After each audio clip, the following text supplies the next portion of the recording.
Welcome to the Moonshots podcast. Hello to everyone. I'm your co-host, Mike Parsons, and as per usual, I am joined by the man himself, Mr. Chad Owen.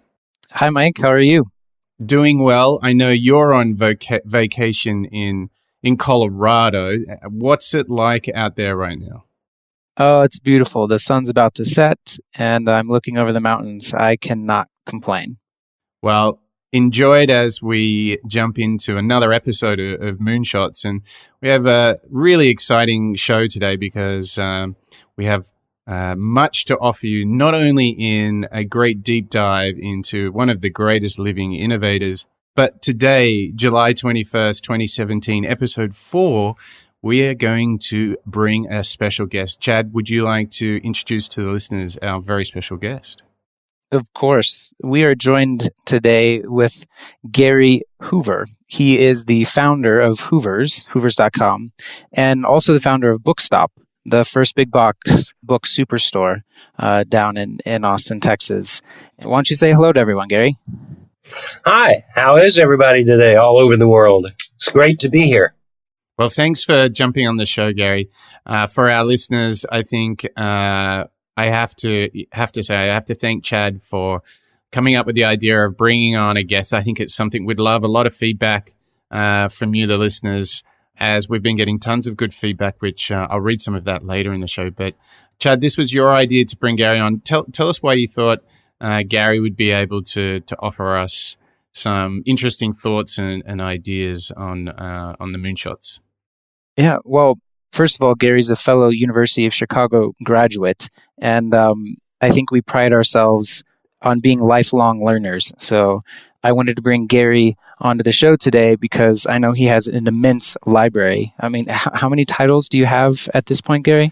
About 57,000 books. Yeah, he's essentially bought a building to house all of his books, and he kind of lives in the corner, right? Right, Gary? Yeah, that's for sure. And I think it's fair to say, Gary, that when we were in our pre-show phase an hour or so ago, and I mentioned that we're recording with me here in Sydney, Gary said, well, you know, I've given a ton of talks. I've been to conferences all over Australia. And I think it's fair to say that you are not only a sought-after innovation and entrepreneurial thinker, you're also a published author and just a man brimming with history and ideas, which, is it fair to say, all loosely coupled by entrepreneurialism, innovation, new ideas, things that disrupt the status quo?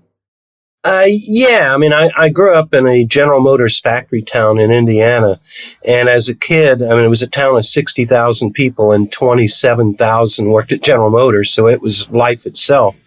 And nobody could answer my questions. I'd say, well, who started this and why did they start it? And is it a good company or a bad company? And are the people that run it smart or not? And none of the teachers could answer my questions. And I discovered Fortune, the big American business magazine, and started subscribing when I was 12 years old. And I'm now 66. So for 54 years, I've been studying enterprises. At first, I was obsessed with large companies, but I've gone on to do, 7 or 8 startups of my own and teach entrepreneurship. I was at the University of Texas at their business school as entrepreneur in residence and speak all over the world. So I'm really just fascinated. How do people achieve great things? How do they work together in groups, whether it's a for-profit or a non-profit organization? What makes a great leader? What makes a great enterprise? How do they survive over the years? So many companies are around for a couple or 3 years and get sold, and then everything changes.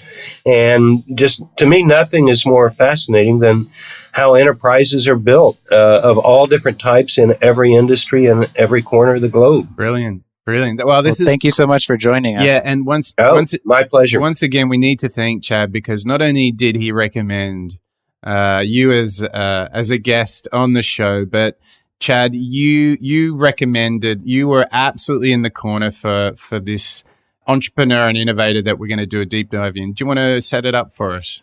Well, it was all because of Gary, really. He sends out a great newsletter at Hoover's World, and with the title of, the greatest living innovator.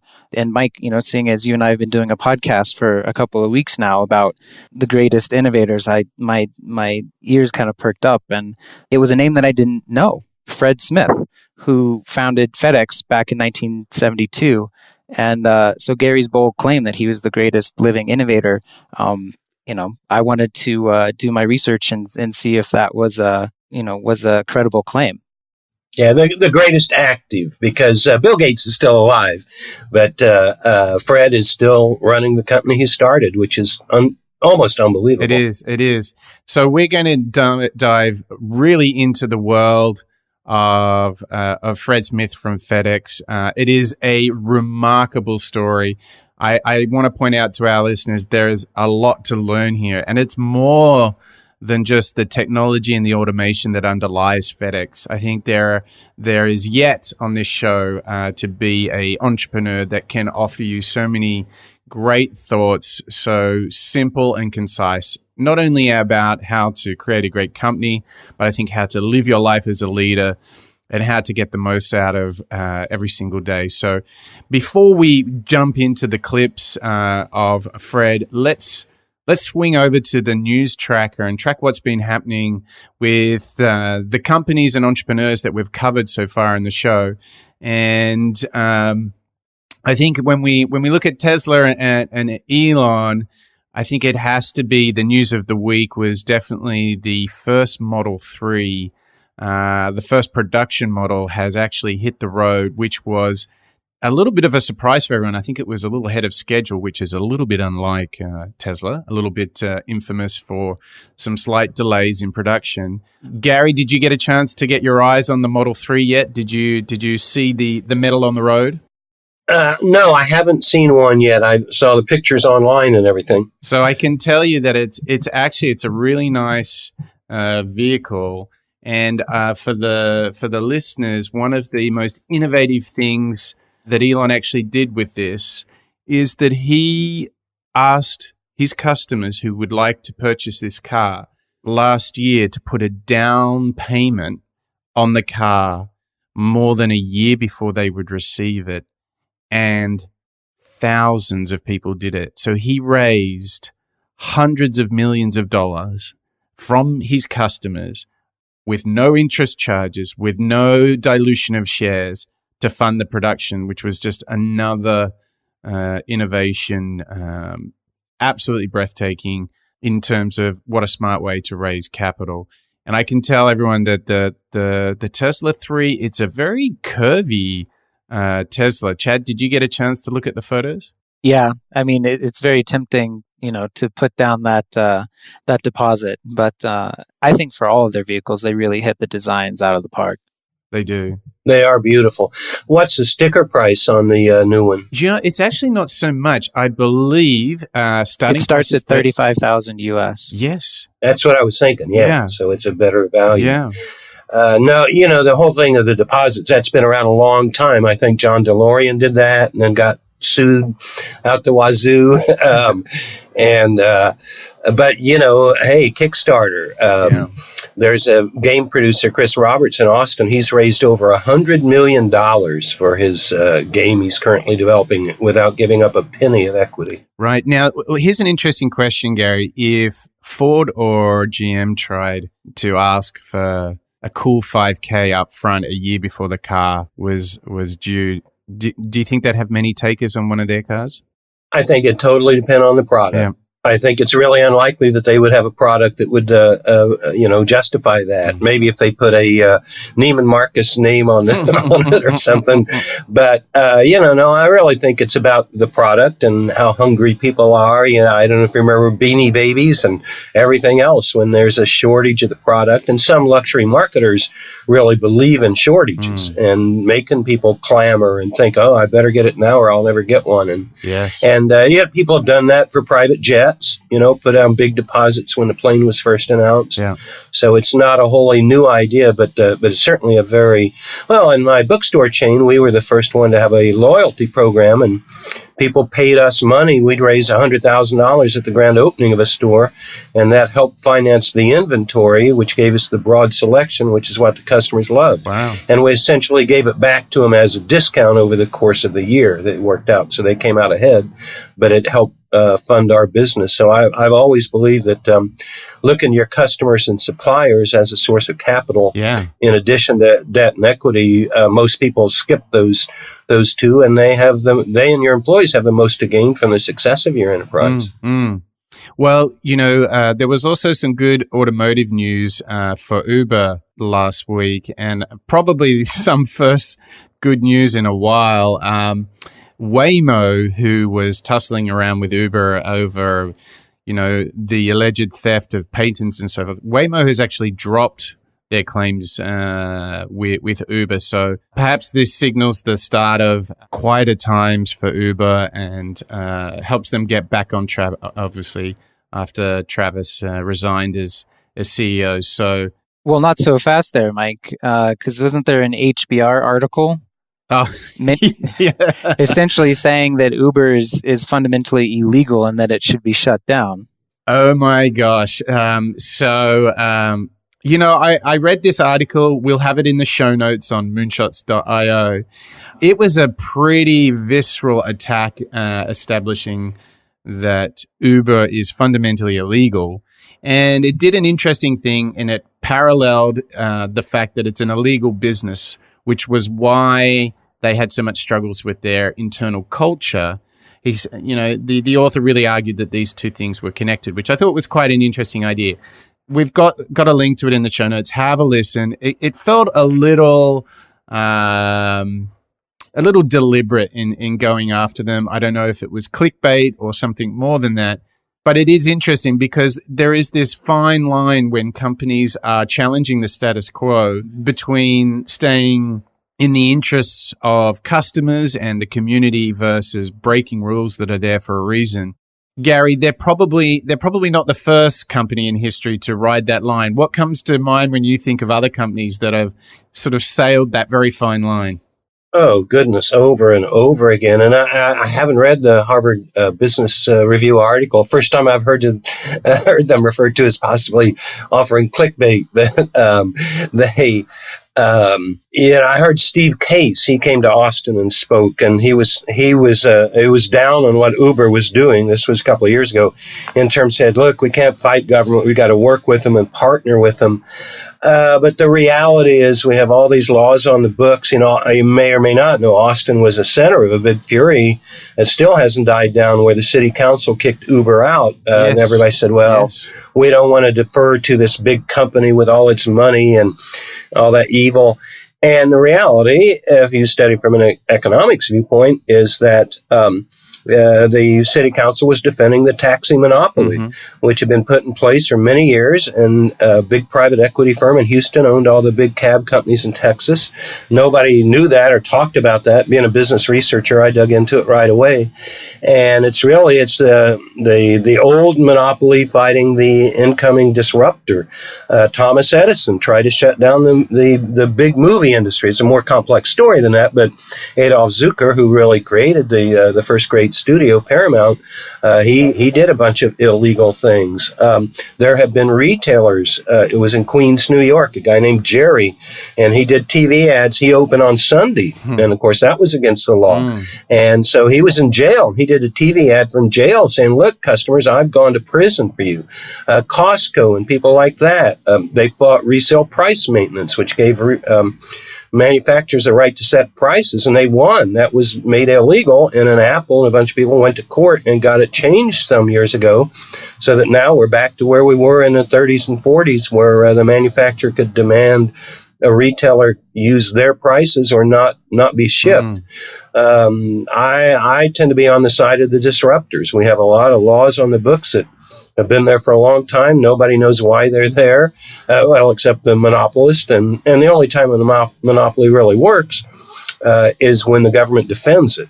And so you've really It's a very complex issue and everything, but no, a long history of Southwest Airlines spent, I think, 2 or 3 years in the courts just trying to get the right to fly because the big players, American and Braniff, if you remember that one, they said, oh, no, we can't let this upstart come in. They can't do this and they can't do that.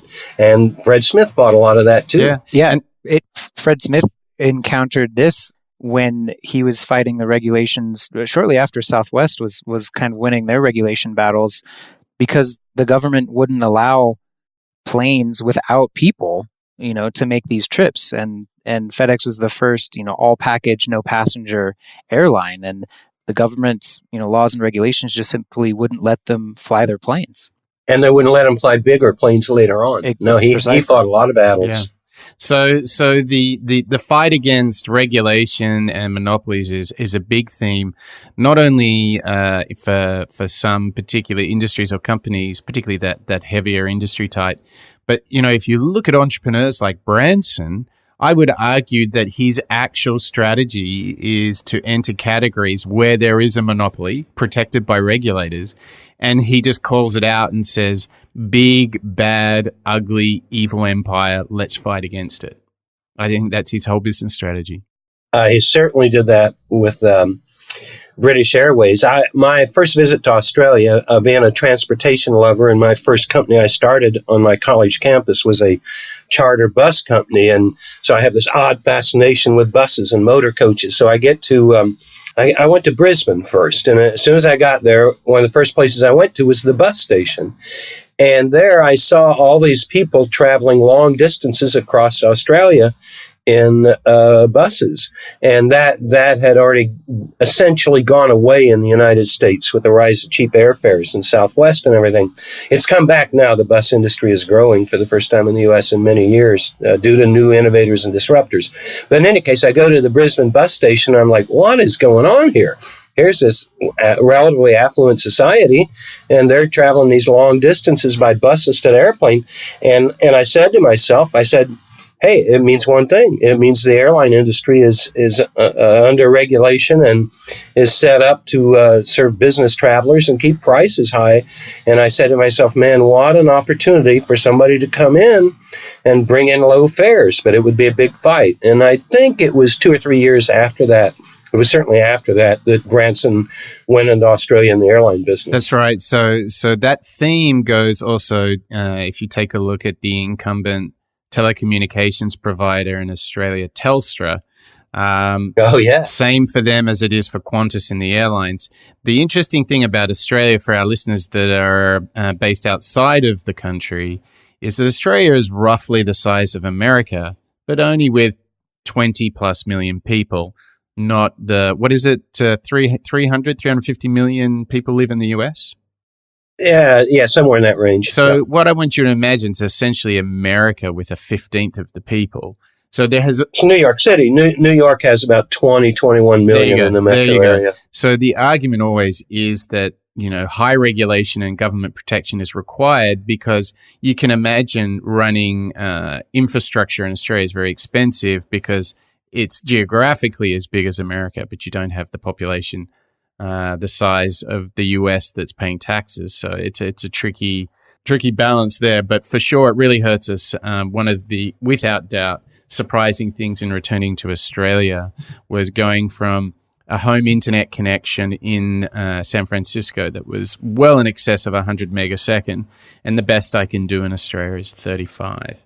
And a lot of the country has very expensive data plans and so forth. So prime for Richard Branson and many other innovators. But let's talk about our final innovator before we get into Fred, which is obviously Jeff Bezos and Amazon. A lot of positive feedback on that show. So thank you to everyone that did listen. Since recording the show, Amazon had a small event, which was their Amazon Prime Day, which turned out to be the biggest day for them in many respects, the most sales, but they also had the most new customer signups in a day in their history. And it just speaks to the potential and the scale of Amazon. But I have a question for Chad and Gary. Do either of you guys remember a couple of years ago when the first Amazon Prime Day actually occurred? I don't. It was like 2 or 3 years ago, and it was a flop. It was an absolute flop. They were accused of baiting customers. They would have like literally an inventory of 100 products that were ridiculously cheap and dragging everyone in. And it became like a farce. The first Amazon Prime Day 3 or 4 years ago, it was a complete joke. And in a very short time, they've turned it into the biggest single retail moment in the company's history. And I want to They're estimating almost $1 billion in sales just in one day. One day. Now, if that's not a testament to a learning organization to turn around what was in essence a flop only a few years ago to the biggest retail day, and they've still got all those great American traditional days for big sales. So this is just their day. This is just their sale. No, and that's a classic case of taking money from your customers and having them help finance your business. And I think you can make a case that their entire corporate profits are less than what they take in prime revenues. And that's the same model as Costco, which charges an annual fee. The great innovator Saul Price invented that concept in the 1970s in San Diego, and Amazon just last year in 2016, for the first time, passed up Costco to become the largest company in revenues, headquartered in the state of Washington. Yeah, not surprising. Well, let's segue to another enormous company, but it certainly didn't start like that, and that is FedEx. And we're going to talk about Fred Smith. We have managed to get our hands on a very recent interview that he did in fact, it was June 20 of this year, and he did it with the Tennessee Governor, Bill Haslam. And my first comment on the interview was, having lived in the U.S., this was the most folksy Tennessee conversation by two true blue guys. This is like a really charming interview, isn't it? I really enjoyed it. So to set the scene for our listeners, you've got Fred Smith, the founder of FedEx. What's important to note here is Fred is still the CEO. The company now sits at the remarkable size of 500,000 employees, and he was employee number one. He was CEO then, and he's CEO now, which is remarkable in itself. Before we jump into the clips that we've pulled from this, obviously there will be a link to the full interview on our show notes. You can get those at moonshots.io. But I want to ask you, Gary, what stands out? What makes Fred Smith from FedEx so special for you? Well, he's run that company for 46 years, and there's plenty written and discussed about, is it a different breed of person that can create a company from the person that can really build and maintain a company? And you saw Bill Gates or Henry Ford do both, but the vast majority of business leaders are one or the other. Fred Smith is an extreme case of a person who started it, dreamed it up as a kid, essentially, or 20s, in his 20s. And now he's 72 years old. The company is largest airline in the world in revenue, the largest airline in the world in market capitalization. It's worth more than American and United combined. I think they did $58 billion in the last 12 months or whatever. And he hasn't lost control, been driven out or sold out.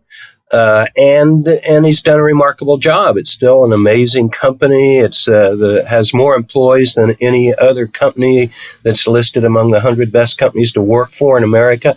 Today, while I was listening to one of the interviews, my FedEx guy showed up, and I took my Amazon box from him, and I said, I was just listening to Fred Smith on the internet. And he says, oh, yeah, he's quite a guy.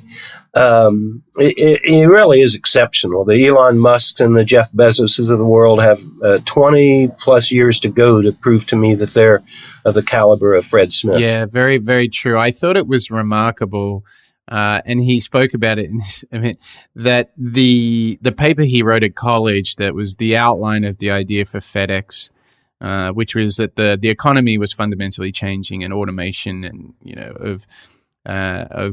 shipping and delivery was going to be essential.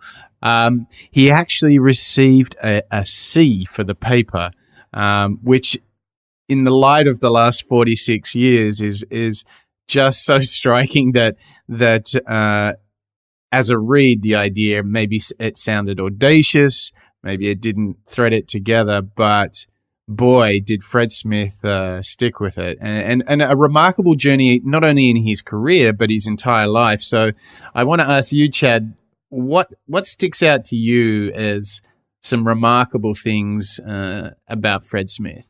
I think the two stories that stand out to me is it took them about 20 or 21 months to, from idea and inception to making their first deliveries. And Fred Smith had all the salespeople go out and make sales calls, and he was getting all the numbers back, and they were saying, "Oh yeah, we're going to have 3,000 packages on our first day." And Fred Smith, he knew that was way too high, and he dug into the numbers himself and said, "You know what? I'm going to cut that number by 90% to 300 packages," which was in his mind still kind of an ambitious goal. And what actually happened was their first night, the courier salesmen, as they were called, they're not truck drivers, they're courier salesmen, called in 6 packages to be delivered. So he launches his company and he has he has about a dozen planes and 6 packages to deliver. And so, rather than, fold up the company and do this giant pivot, he spent 4 weeks, revamped everything, doubled his sales force, and then they came back with, a much better volume of packages. And I just think everyone's talking about lean startup and, learning and experimentation, but I think Fred and his management team were some of the first, at least in my experience, in studying of history, the first, team to really embody that. And they learned from the same people, Deming and other, systems thinkers of the time. Yeah, I like that theme, Chad, that you're calling him almost as the original lean startup practitioner, just some 46 years before Eric Ries got or to. Yeah, maybe not the original, but just a much earlier one. I think we can kind of forget to look at these examples from the past and learn from them. I think there is a lot to learn from this story. And just another interesting aside, he put all of his money into the company to found it, and his sister, his sister's inheritance he put into the company, kind of against his sister's wishes. I mean, it worked out for them in the end. And when the checking account had $5,000 and they owed $32,000 to the fuel companies to pay for jet fuel, he comes back from Las Vegas after a weekend, and his management team is like, "Well, wait a minute, where do we get $32,000 in the bank?" And he's like, "Don't ask questions." from Vegas. No, and his sisters actually sued him, and he had to buy them out for just a few $1 million. And I haven't gone to dig, but I wonder if they later bought into FedEx, because he's clearly a multi-billionaire. Oh my gosh! But no, they were so upset they sued him, took him to court. Yeah, the scale and the twists and turns in their story is really remarkable. So I think that sets us up perfectly to jump into the clips. And I want to point out for our listeners, we have got such a breadth of insights and learnings for you. I think we're going to really tackle everything from what happens at the very beginning of a company and really knowing if there's a product market fit. There's some great life lessons around learning and motivation. And as a bit of a nod of the cap to Jeff Bezos from our last episode, we've got a great comparison that Fred gives as the difference between Amazon and FedEx, which I found very helpful because I was probably more on the Amazon camp than the FedEx camp prior to doing this research. So we've got a lot of goodies for us to get into. So let's start with the first clip, and I'm going to set this up for everyone. This first clip is Fred talking about what happens for larger companies and how they're going to, and in this case, how FedEx tackles the idea of innovating while you're a large company. And to set the scene for those of you who are in small companies, in startups, you have a lot of flexibility, and it's blue skies. But obviously, when you're in a large organization, nobody wants to make the $1 million mistake, and so a lot of large-scale companies often end up suffering from what's being called the innovator's dilemma. So once you get big, the thing that made you big ends up squeezing the life out of you. Now, Fred tackles this in this first clip, which is all about change and how you deal with that as a large organization. So let's go to that first clip. So we embrace change, and at the heart of change is innovation. Because if you don't innovate, quite frankly, you die. And we reward innovation, we encourage innovation, we don't punish innovation attempts that fail. But let me stop you saying, but how do you reward innovation in that larger structure? Because some of those innovative, creative people can think, I can go do something on my own, and I won't be limited within a salary structure of a Fortune 10 company. And some of them do. And that's a great thing for them if that's what they want to do. But I think there are a lot of people inside the FedEx system that understand that we value innovation, we'll fund innovation, we'll take a chance, and that's hard to find, as you just mentioned, in a lot of very large companies. So I would propose to you, Gary, there are very few large companies that conquer that innovator's dilemma, being able to do very disruptive new things once they become large. So when you heard this clip, and in particular the fact that they don't punish for failure, what was your takeout when you heard this from Fred? Oh, obviously that's great. The real question is, does that really pervade the organization? How deep does it go? I was reading something today about at their leadership institute inside Federal Express, and they take all their top people aside and for a week, and or the comers, the people that are going to become the leaders, and they go through this leadership university or institute or whatever they call it. And at the end of the week, usually Fred Smith speaks with them. And at this one session, he was saying, look, I want you to come up with ideas, and we need to innovate and all this. And then they all kind of like, well, but our boss doesn't always listen to us and everything. And it was interesting. One of the little insights came out of it was the people organizing that said, well, when you have a new idea for your boss, do you just go in and talk to him about it? Or have you written up your idea? And not a single one of them had ever written one of their ideas. And they talk about the critical importance of writing an idea down. It's one reason I'm maybe in the minority these days in believing in old-fashioned business plans, even just for yourself. Because as I point out in the thing I was reading, when you write it down, you have to think it through. You have to look at what you've said. It goes into print. That gives it a little more solidity. But just that process. But I think it's very difficult. I think it'll be very interesting to see what happens at Federal Express after Fred retires or moves on, and how you maintain that. Because you're right.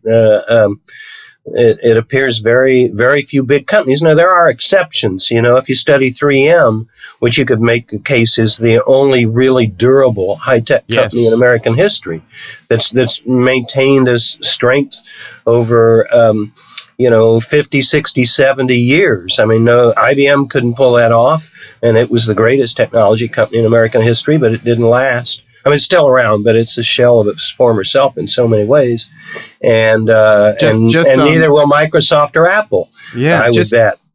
Just on IBM, I think it was only a day or two ago they announced something in the order of the 40th straight quarter of negative growth for the company. I missed that. No, that's really sad. Because it was the greatest tech company in American history. And what Thomas Watson Sr. and Jr. did is truly unbelievable and awesome. But no, tech by its nature doesn't last. I've given talks and gotten some real pushback in the Austin area. Samsung alone invested $7 billion in our town in new fabrication plants. And I'd always say, look, the chip plants are great, but in 20 years, the only thing I'm sure of is they aren't going to be there. They aren't going to be chip plants because of all technology by definition moves on. I said, we need some chip plants like potato chip plants because a brewery or a potato chip plant or a soap plant has got a reasonable shot of being here in 50 or 100 years, but not a tech factory. I think the setup he did there, whereas he basically says change is a constant, and he was referencing.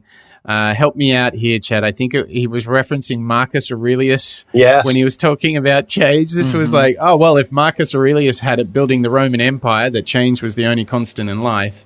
It seems that point of view. Is the starting point for why they push into innovation constantly and over time, because they are somehow able to accept change as a constant.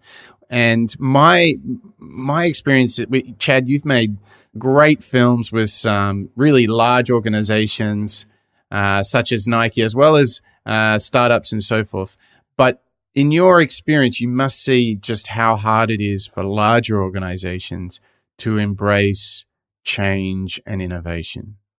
For me, it all comes down to the people involved. And Fred Smith, one of his kind of founding principles at FedEx was to invest first in their people, their own Federal Express employees, that would then deliver outstanding, exceptional service. So service is kind of the second pillar. And then great people and great service would deliver them profits. So everything he did was about people, service, and profits. And so I think for me, even Gary, you talking to the FedEx guy delivering your Amazon package, he knew who Fred Smith was. He knew that he was an interesting guy. And I think, the kind of joke is that, FedEx people bleed purple because they believe so much in the company and what they're doing. I think as a practical thing to go along with all that, too, is when you study it, you see FedEx has this open door policy, and anybody, anytime, at any level can walk into any officer. And Fred Smith, himself meets with people at all levels of the organization. Herb Kelleher at Southwest Airlines, it was a ritualistic thing that every year, I think on the day after Thanksgiving, right, whatever their busiest day, he handled baggage.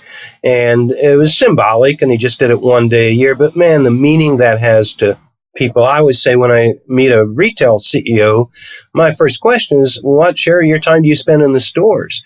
And in this era, we are so caught up in the big deal, the transformative deal, the big announcement, the big merger, what's going on with Wall Street, what's going on with Goldman Sachs. None of that matters. None of that matters, ultimately. The less time you spend with accountants and lawyers and venture capitalists, the more time you spend on your business and your customers. I would say that the biggest thing that if there's a listener out there who works at a large organization, I think sandbagging a protective zone where experiments can happen that are free of risk is crucial. And I think that the most important thing to do is to make them small experiments where all large-scale innovation at large companies gets stuck, is that things get too big, they require too many sign-offs. I think the biggest thing you can do if you're in a large organization, create a sandpit, create a small fun place for small experiments that are free of the bureaucracy and the entanglement that comes with large organizations. And I think if you want to read up on this, if you want to go deeper on this, there is a great model for doing this. It's a classic that I think Gary's going to give a big thumbs up to, and it's the Skunk Works methodology. This is such a great practice for creating small independent teams that are completely autonomous, that can go off and make small experiments and work at a rapid rate And I think this is truly a transformative practice if you're thinking how to create change in a big organization. And that ties into Jeff Bezos' thing of the 2 pizza groups, where you don't want any group that you can't feed with 2 pizzas. That's the biggest group you should have. And also another thing that comes in some of Fred Smith's stuff is getting the right people in the room. I've been in so many big companies where, you got all the senior vice presidents in the room. But where's the clerk? Where's the cashier? Where's the delivery driver? Because the issue you're talking about, they're a key part of it. And you can have the senior vice president and the delivery driver in the room at the same time. When Henry Luce created Fortune magazine, he took a handful of the best writers he knew and editors, and he stuck them in a room, and he said, look, you've got, and I think he may have given them a year or something, but he said, I want you to make the greatest business magazine the earth has ever seen. This was in 1929 and 30. And he locked them off in a room and said, come out when you've got it done. And they did. So on the people point, I think, Chad, you and I have seen when we've done these rapid prototyping sprints where we bring people together, it's not always the big cheeses that bring the magic in those sessions, is it?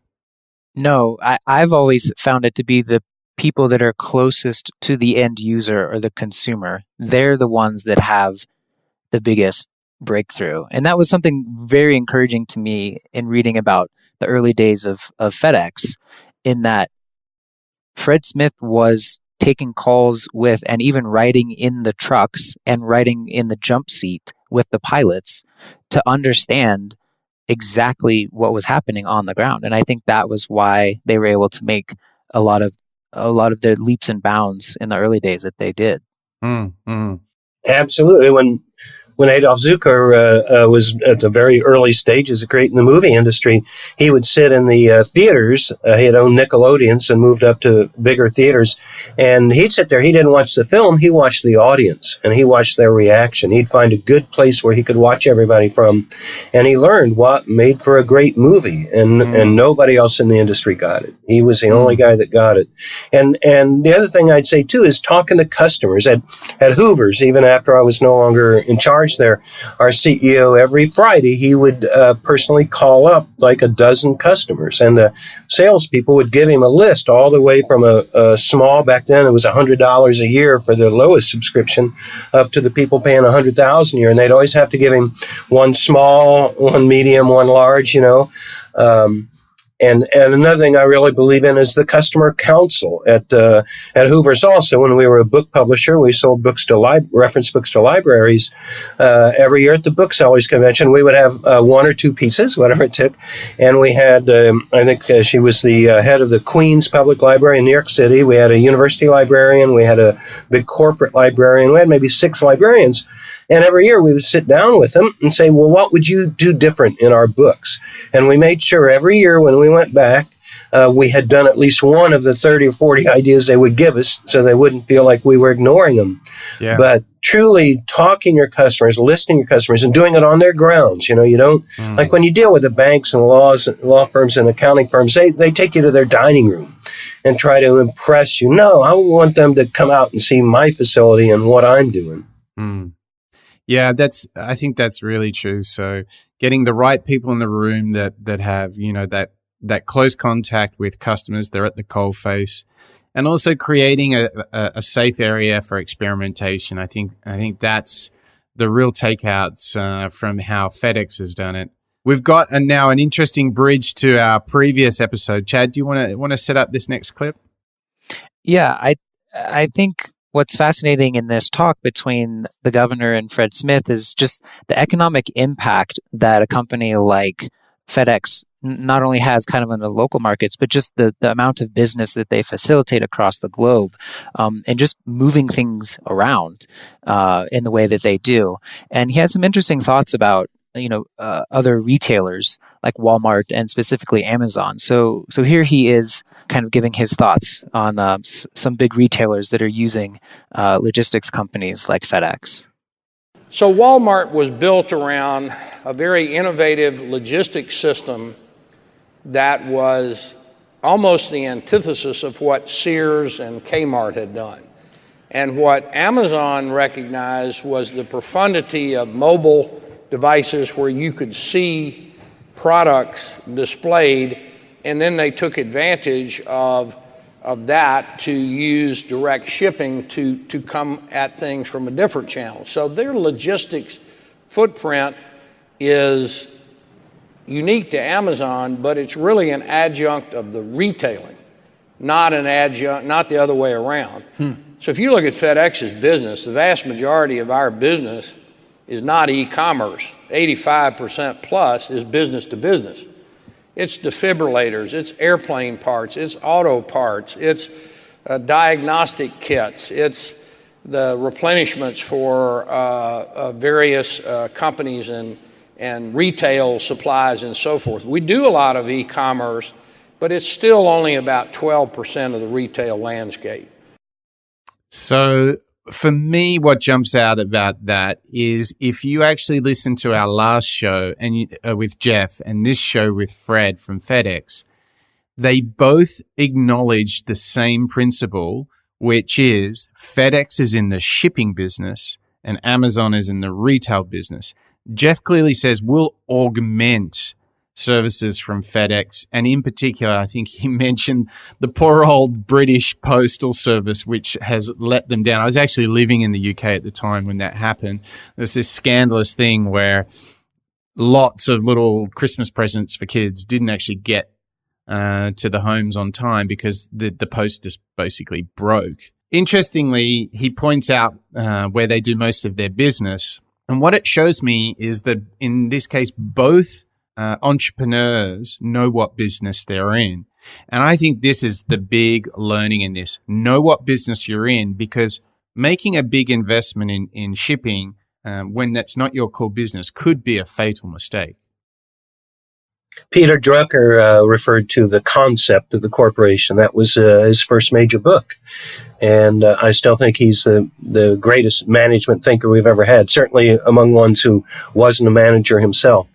And that each leader organization really has a concept of what it is. And I think people underestimate the importance and power of that idea. Yeah. So, Gary, big question.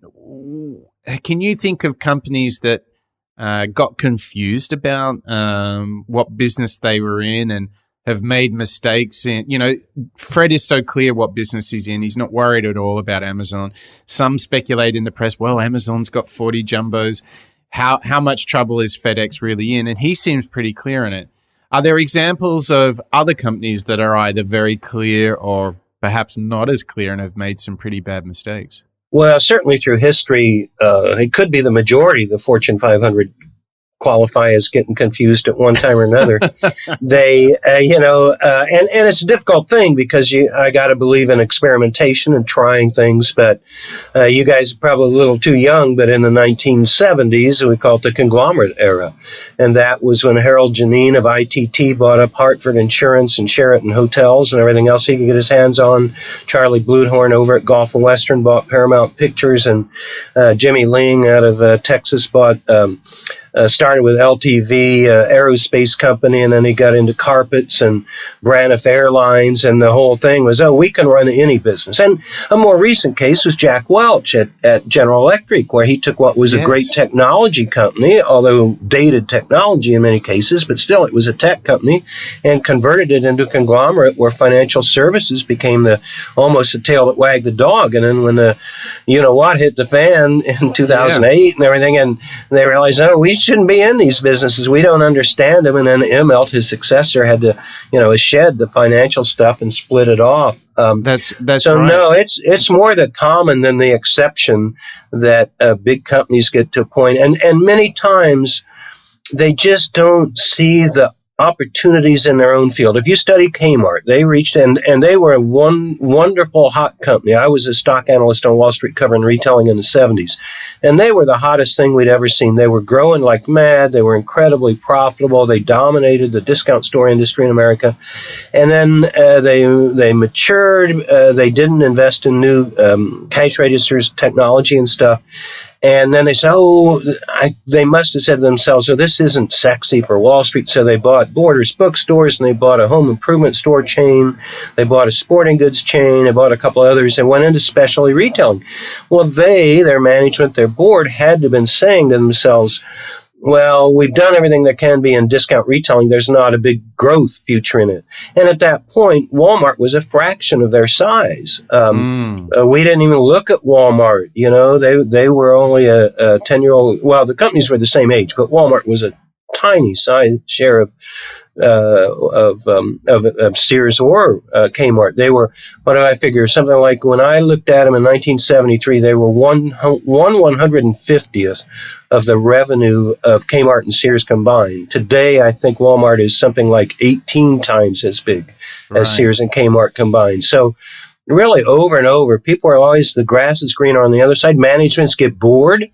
I've been doing this all this time. I got to do, and you say all this time, a transformative transaction. I'm going to buy this company. I'm going to do this big deal. I'll be on the front page of the Wall Street Journal. They may not say that to themselves, but that's obviously what's going on. Their egos get ahead of they've stopped believing in their own business. Fred Smith still believes that there's a future in logistics. He does.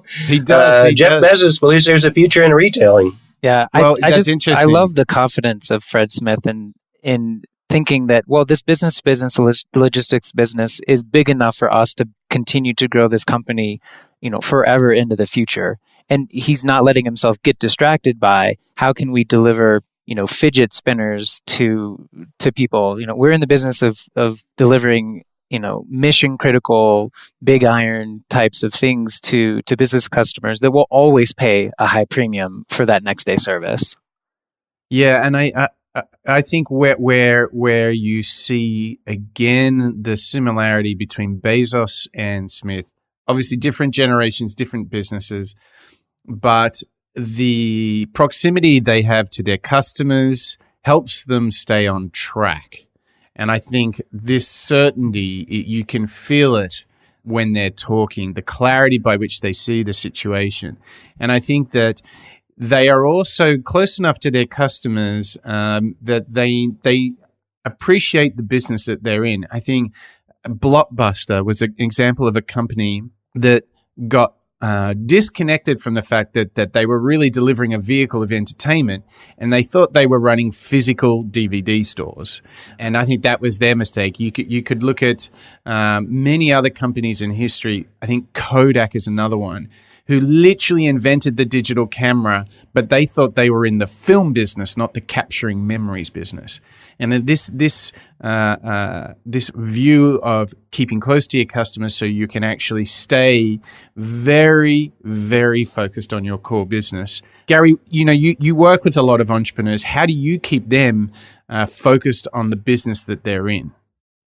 Well, I mean, I think just the things that you and we've been saying, talk to a lot of customers and everything, but I will step back a bit on the whole thing of, what industry are you in? There was a very famous article written, I think, Harvard Business Review, probably a long time ago, called Marketing Myopia.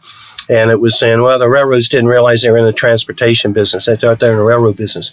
That's really easy to say when you're not running a company. If you take Blockbuster, so I met the founder of Blockbusters. He was thinking about opening the first store. He came to we had a grand opening of our bookstore in Dallas, and he came to learn, because I had written my own inventory control system in a language called DBase2, an early relational database for microcomputers. And because there was nothing available off the shelf that would meet the needs I knew we had to have to run a giant bookstore with a lot of titles. And he came to learn from it. But when you look at their decline, because I tracked them pretty closely over the years, and they changed hands several times, and a lot of issues, Wayne Huizenga, the great entrepreneur, got involved. But when I came to that point with Netflix coming up, you can't get out of a lease. The lease is the one thing. When you have a retail store, you can adjust payroll, you can adjust advertising, you can adjust inventory, you can adjust everything but your leases. Only in bankruptcy can you get out of. And so you're sitting there with 10-year leases on hundreds of thousands or even millions of square feet of space. So in many ways, and Kodak, which I've been studying intensely for a long time, but recently I've been reading a lot.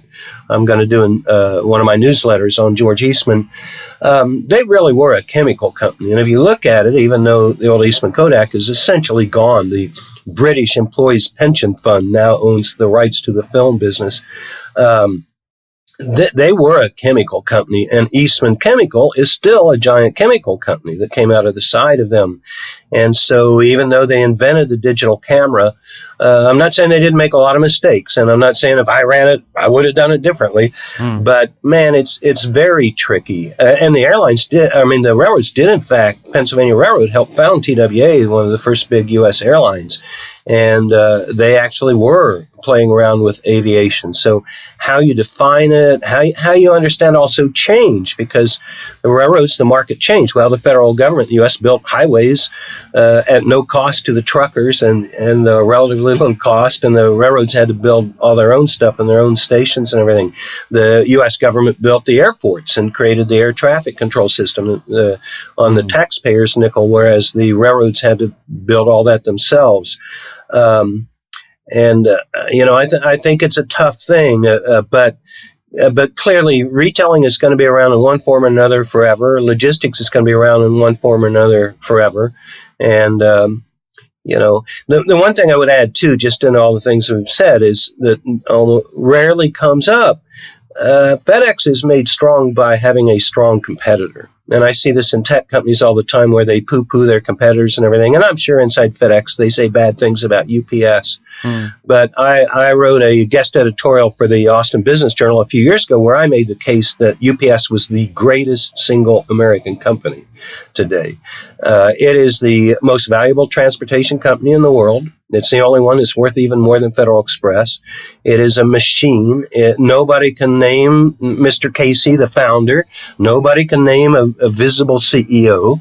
It's bigger than FedEx, more valuable than FedEx. And having somebody like that out there, because it is an awesome company, that just makes both those companies better. And I think a lot of people underestimate the power of having somebody that good as your arch rival.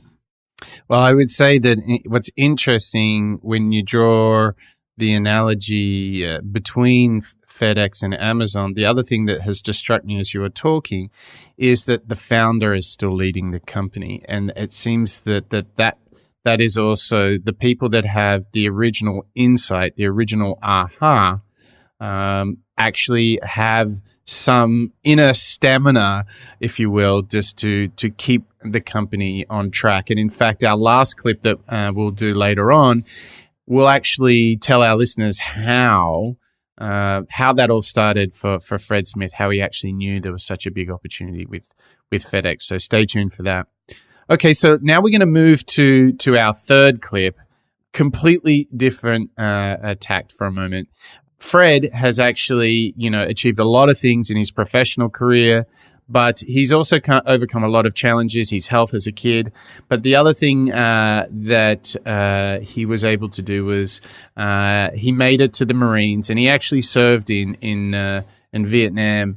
And truly remarkable when you think about all the things he's achieved in his life. And so obviously, the governor is asking Fred, what did you learn from your time in the Marines? And I think he had a great response. So let's have a listen to what Fred learned from his time in the Marines. So it was hugely important because the Marine Corps tells you how you go about motivating people to withdraw that discretionary effort up to and including risking their lives, and that's a big part of military leadership. So a lot of things I did in the Marine Corps, obviously I'd just soon not remember, but because that was a tough way to make a living in those days, as Clint will tell you. But the principles I learned in the Marine Corps about leadership and management, that's a different matter, and I've always valued those greatly. So there he is. He actually, for all of the organizational things that you think he could have lifted from the U.S. Army, how they move, troops and machinery and resources all around the world. He actually went for motivating others. And what I loved in that was the reference to discretionary effort. And he doesn't put it at like, hey, we need you to come work on your Saturday or stay back late tonight. He's like, it's the biggest effort of all, people putting their lives on the line and motivating others. So you can only imagine the scale of that challenge when you have 500 employees. I wonder, Gary, what do you see in companies in those that do a good job of motivating their people? I mean, Chad talked about, FedEx employees, bleed purple.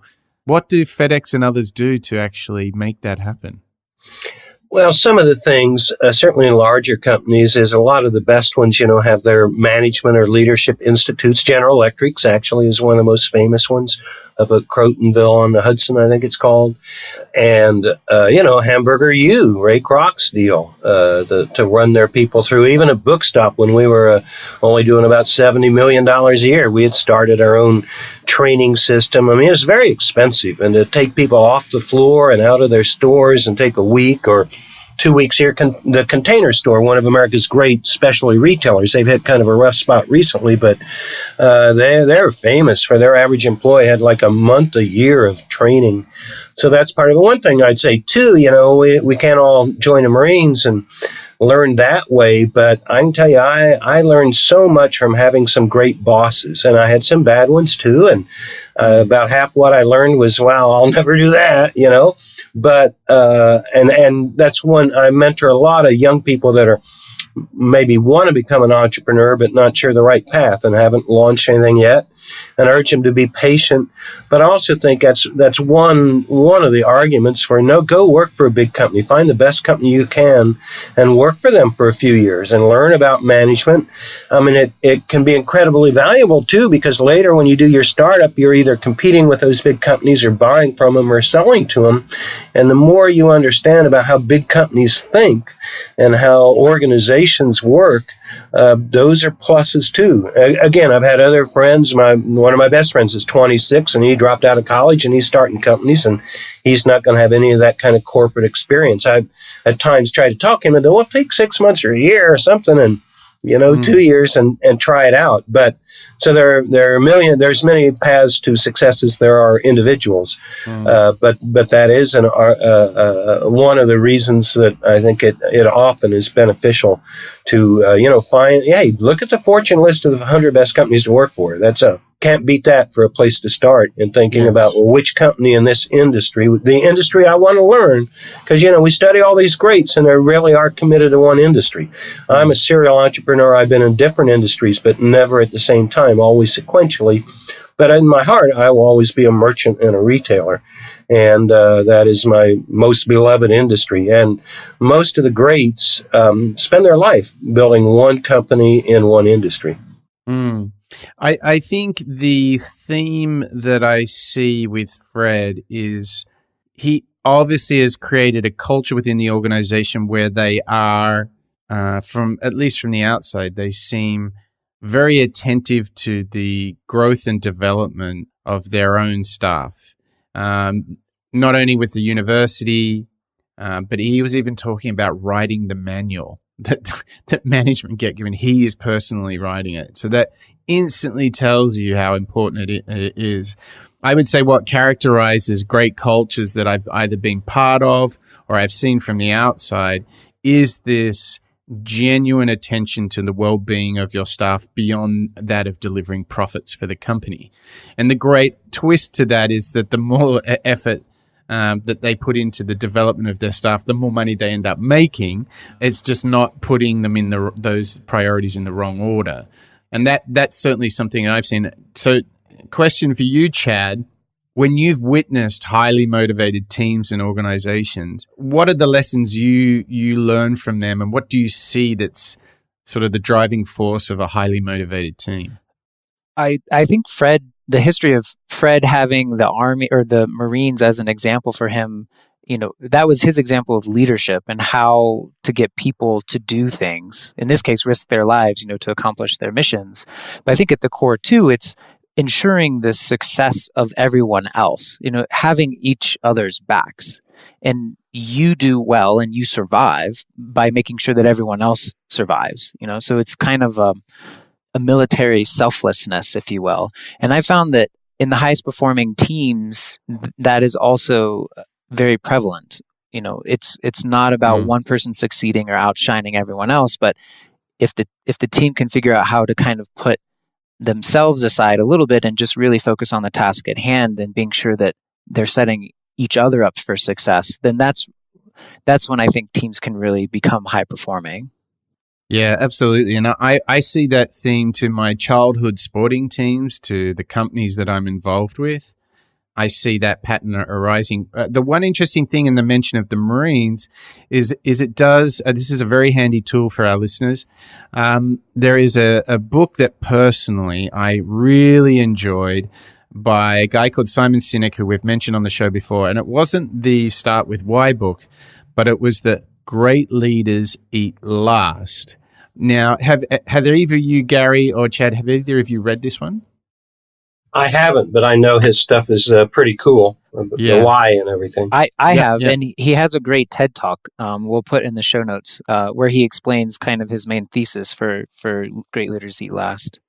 So one thing I'd add too. One thing, Gary. I just wanted to build this bridge. Is the idea of that book is taken from the Marines, the same thing that Fred's mentioning. And cool. The reference point, check this out, the reference point is that apparently when the Marines go to the mess hall, the youngest, most junior lieutenants always get to eat first. And the most senior commanders and captains, they eat last. And he builds this story that why they are also motivated in the Marines is one of the biggest contributing factors is that young lieutenants know that there is an entire infrastructure and group of people who put them first. And this sets the tone for the culture, the mission, and how they go about getting the job done, which is remarkable. So Great Leaders Eat Last is the book. We'll put a link to that in the show notes and in the TED in the TED Talk as well. But let's flick it over to Gary because you were going to build on that. This is just kind of tangentially related, but you can find online, Fred Smith was at some sort of conference or meeting about George Catlett Marshall, the great general. And Winston Churchill said that George Marshall was the greatest individual he ever met in his life. And Fred was talking about how Marshall, when he was in charge of World War II and everything, that he promoted a bunch of very young officers over the heads of much more senior ones. And I'm pretty sure Eisenhower was one of those who was leapfrogged. And Marshall was always looking for who are the really bright young people in this organization? Who are the future of it? When I worked for the great Federated Department Stores in their glory days in the 70s, it's now been renamed Macy's and doesn't have quite the energy it had then. But I remember a friend of mine, she was assistant manager at one of our stores, and the company probably had 400 stores and 50,000 employees. I don't know, a big company, Bloomingdale's and all that jazz. And they flew her up to Cincinnati, the headquarters, one time, and much to her surprise, they took her to, I think it was a room, and in that room were pictures of, I forget, 50 or 70 people, and hers was one of them. And it was the very top management at the corporate headquarters that was keeping track of these people 5, 6, 7 levels down in management that they thought were stars. And that they would reach for if some competitor tried to hire them away, and that they were going to go out of their way to develop them. And that's something that, man, you don't see that in a lot of companies where they really are listening to.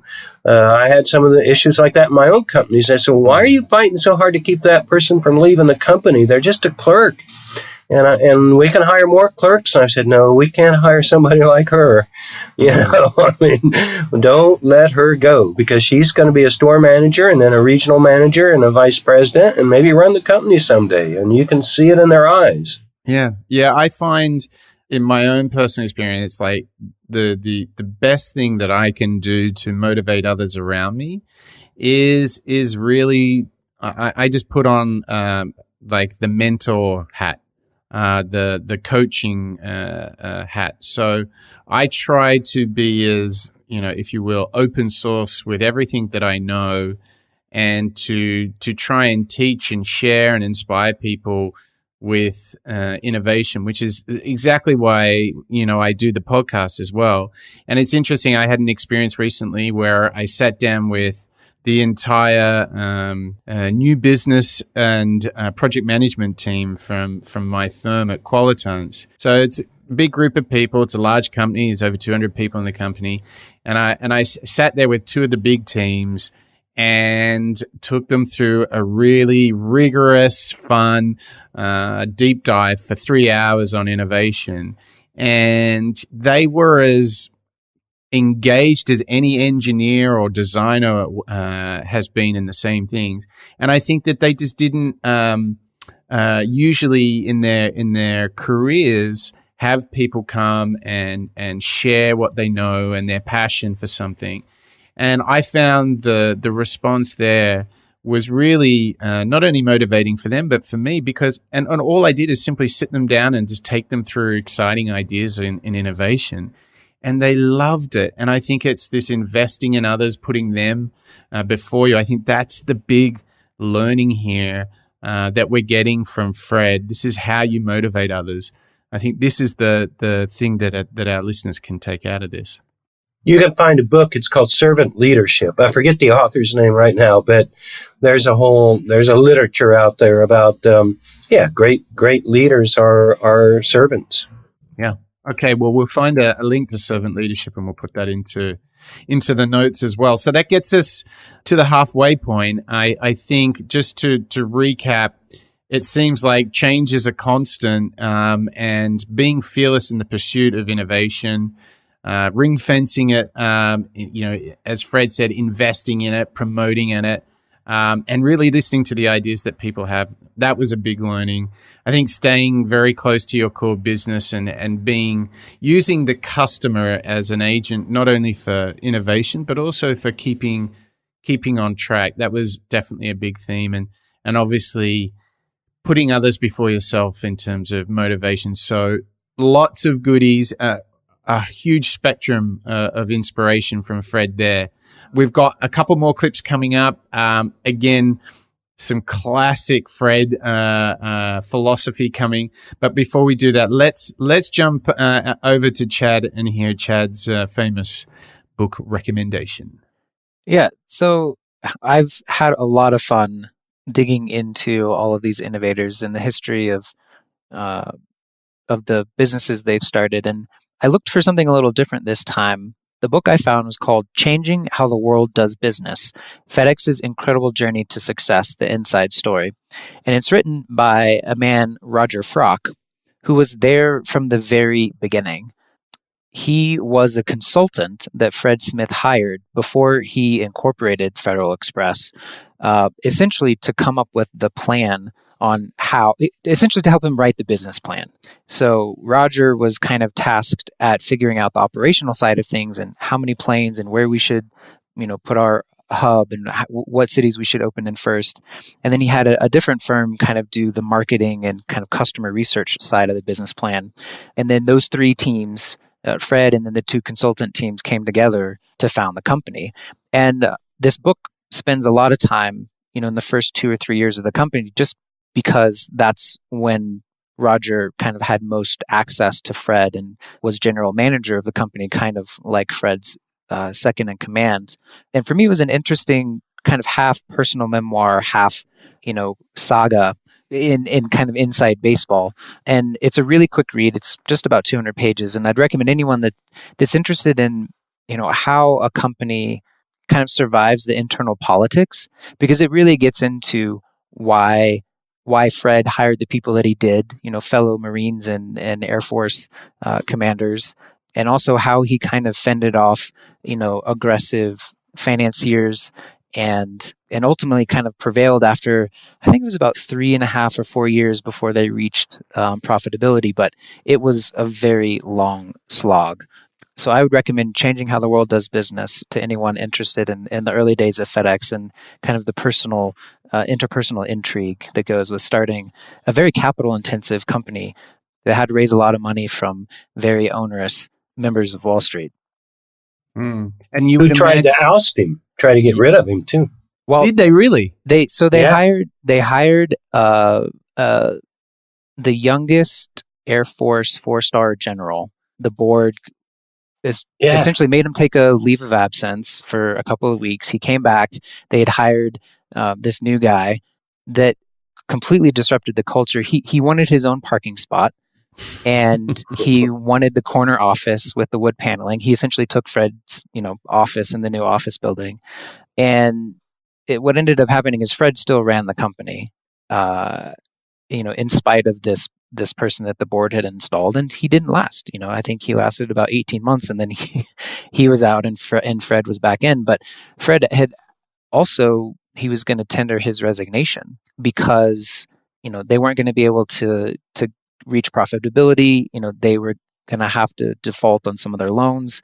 But Roger, the author of this book, and several of the other top managers convinced him essentially the day before he went, before the board of directors, that the company could not survive without him because he was so integral to the day-to-day operations and just the success of the company. So, again, as you can tell, there's just a ton of very interesting and fascinating stories, about how businesses get built and kind of survive all of these tough challenges. A great Herb Kelleher answer. He was asked at a conference I was at, what happens if after you retire, the board appoints somebody who doesn't share your values and doesn't get the Southwest Airlines concept? And he said the employees would drive him out within a year. Yeah, and that's exactly what happened at FedEx. And I really, it really speaks to not only the leadership ability of Fred Smith, but just his character. And I'm not going to say he's without fault, because I think as the company grew, from just himself and three employees at first to now the 500,000, he's had to depersonalize some of his relationships. He's had to be the more stern Marine commander type with some people and not their friends or buddies, because I think that was the biggest insight for me. Like with the management team, they realized, oh, Fred's no longer our friend. Like now we have a real business and real revenues, and now we're taking care of 100,000 people or 250,000 people, not just our little circle. So imagine how close you get with someone that you work with for 10, 20, 30, or in his case, 46 years. Talk about the lines blurring between, are we co-workers or friends? I mean, and the enormous amount of time, and their families and so forth. But the other thing that this makes me think about is, how on earth does Fred see the difference between Fred and FedEx? Because your life would be so intertwined. Your identity, your day is spent in the same thing for 46 years. What a feat to have some objectivity at all at the end of that. For what it's worth, Alfred P. Sloan, I believe the greatest manager who ever lived, the man who built General Motors, he was asked once if he'd seen the man who made him the head of General Motors, Pierre DuPont, another brilliant man, and he was the venture capitalist really behind General Motors financing, and he's the one that picked Sloan, who was a younger guy in the organization. He said, this company's a mess, draw up a plan for where we go in the future, and he saw Sloan's plan, he made him the head, and he built it into the greatest company in the world. But they asked him, well, what did you think of DuPont's gardens, which are now a big public botanical garden outside of Philadelphia or Wilmington in that area? And he said, well, I never saw him. And he made a point to never become friends with anyone he worked with. And when they went to appoint his successor, he refused to participate. He said, that's up to the board. I'm staying out of it. It was a very interesting, sounds cold.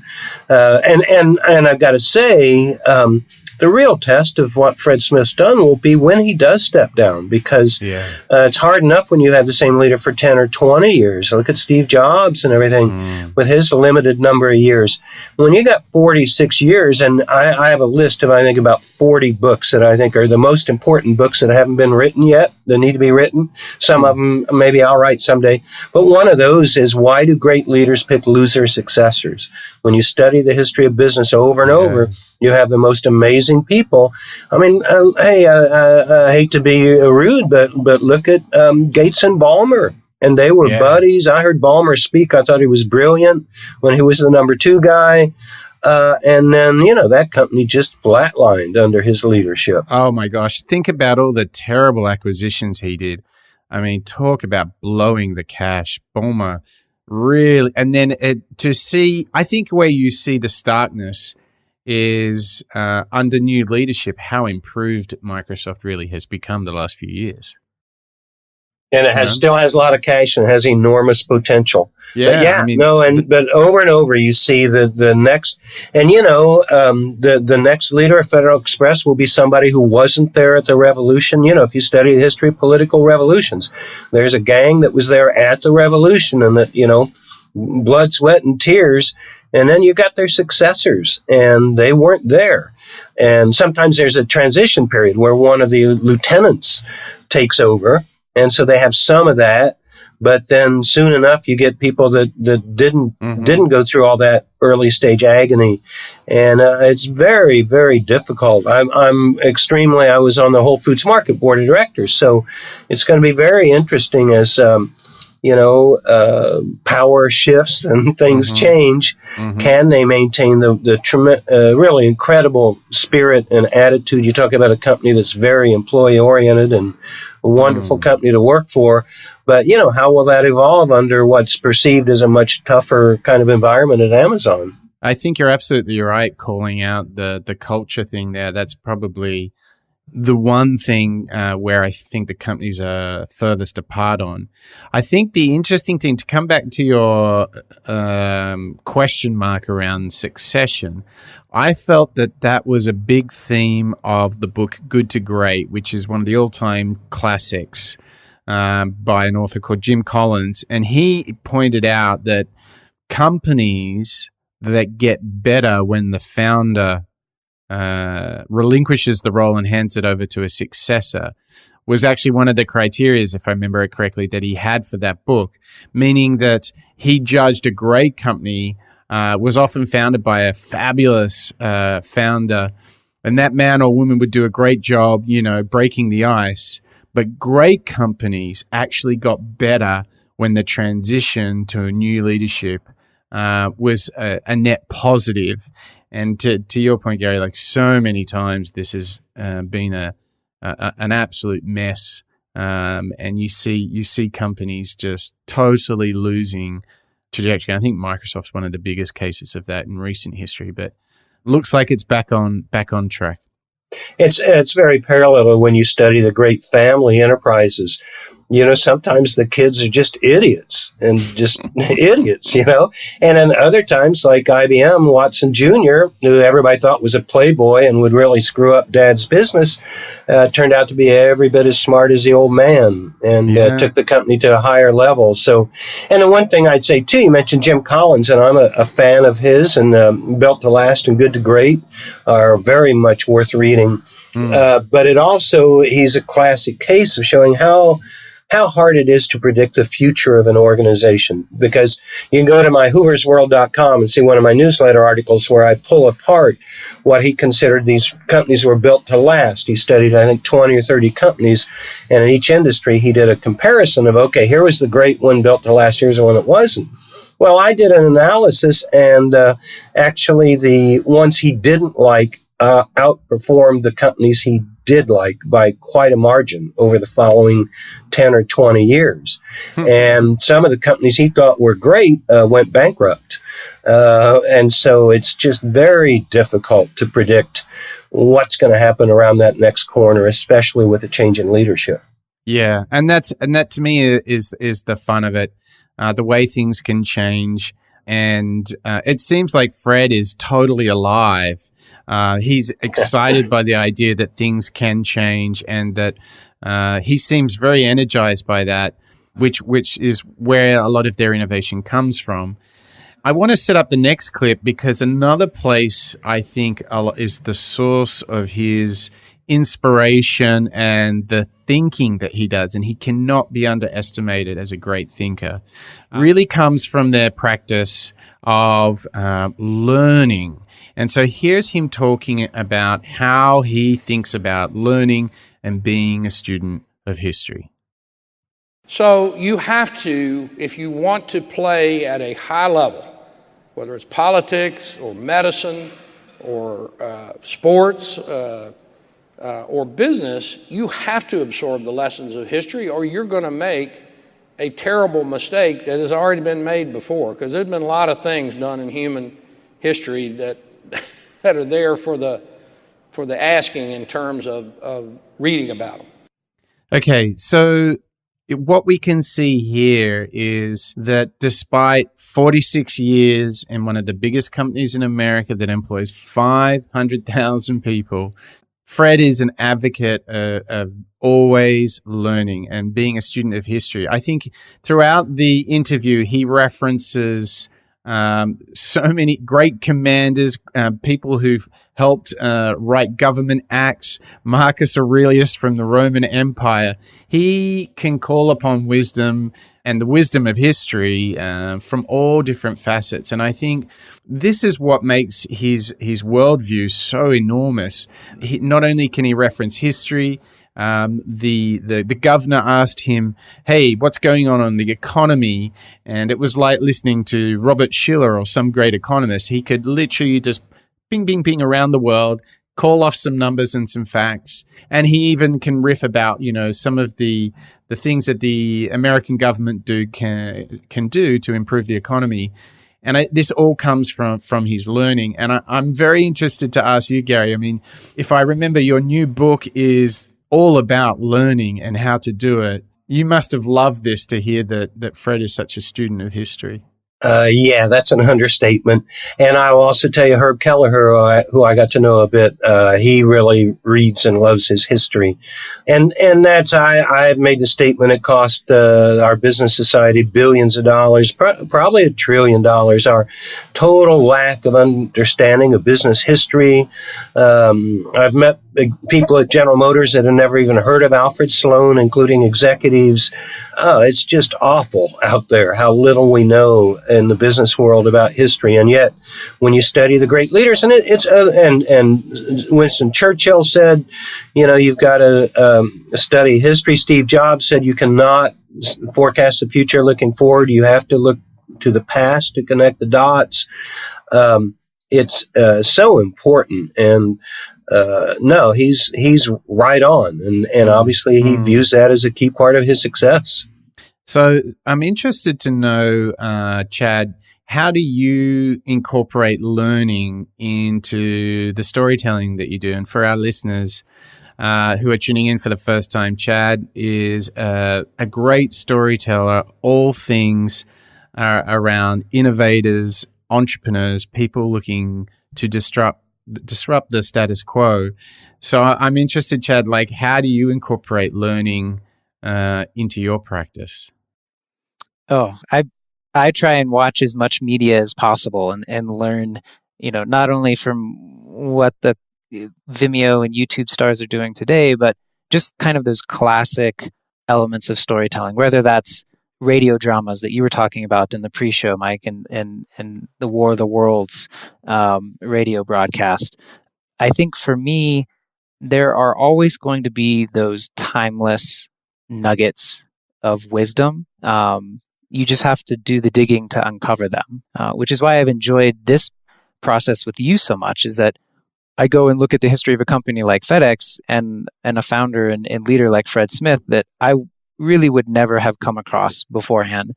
But now I have such a deeper understanding of how important it is to surround yourself with the right people, and how important it is to focus on, the service of your company and how that will ultimately drive profits. So I think for me, and I've actually started essentially any piece of media that I consume, whether that's a book or YouTube video or a podcast, I will write down kind of the one thing that I need to take away from that. And I just have a catalog of those so that I can always kind of go back to and refer to them. And I think this goes back to Gary, you talking about just we need to be writing these things down and putting our business plans and our ideas to paper. I found that that's been a very beneficial practice for me in just the past couple of months. If I could throw out a tip for our listeners, it's the history of American business, which is so unknown, really. Most of the greatest business leaders in American history, most people under 30 have never heard of. Most people under 60 haven't heard of. So the book to start with is called The Visible Hand by Alfred Chandler, and that's the single best book on the history of American business and how it all came about. Just an amazing book. And then another one by Harold Evans called They Made America, which is brief stories of a lot of our greatest innovators, but a big chunk of them people have never heard of. He picked a very diverse group from cosmetics to technology and a lot of great unsung heroes of mine. Those two books are the best place to start to begin to have some sense of the big picture, because we have such I call it chronocentricity. We believe our own time is unlike any other time, that the rate of change is faster than it's ever been, that everything is unprecedented, and that the past doesn't matter. And man, I'm with Fred Smith. That just cost our society billions of dollars. Gary, can you just give us those two books again so our listeners can grab them? The Visible Hand by Alfred Chandler. And he wrote several other great books. One is called Scale and Scope, in which he looks at European companies after he had written The Visible Hand. The Visible Hand is the story of American business.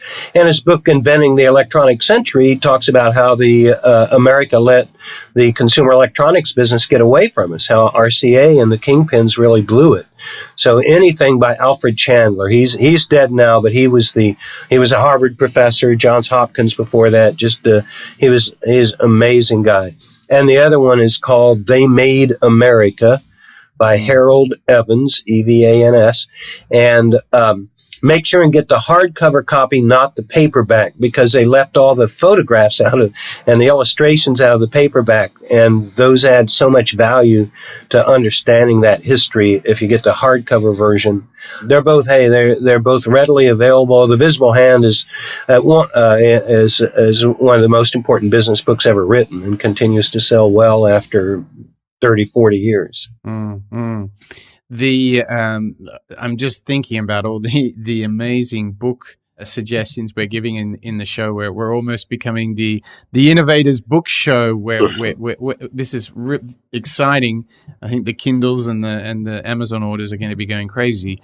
I want to bring out, and if I can add, I have to say my book includes my 160 favorite books, and many of them are about history and the big picture. Right. So we'll be sure to put a link to your book. And this is the Lifetime Learner's Guide to Reading and Learning? You got it. All right. Okay. In the show notes it goes.